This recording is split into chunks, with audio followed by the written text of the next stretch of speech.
नमस्कार सम्पूर्णमा आज चाहिँ मलाई धेरै पछि गाउँघरमा बसेर चिया खाएको जस्तै महसुस भयो।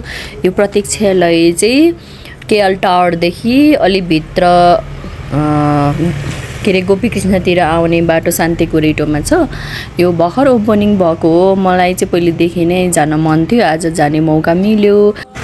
जात पनि छ यहाँ, हेर्नुहोस् न, गाउँै घरमा भएको जस्तै जातो। यहाँ त वासरुम भयो अनि यता किचन,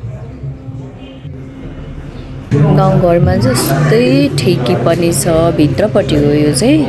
अनि अरू चाहिँ क्लाइन्ट थियो, त्यही भएर मैले भिडियो बनाइनँ। यताबाट हेर्दाखेरि सानो कति राम्रो छ है। नानीहरूले चाहिँ फ्रेन्च फ्राई खानुभयो, मैले चाहिँ लेमन टी खाएँ। पानी पनि परेको थियो, यति रोमान्टिक भइरहेको थियो के ठाउँ चाहिँ होइन। अनि मेरो भिडियो हेरिदिनु भयो, थ्याङ्क यू सबैजनालाई।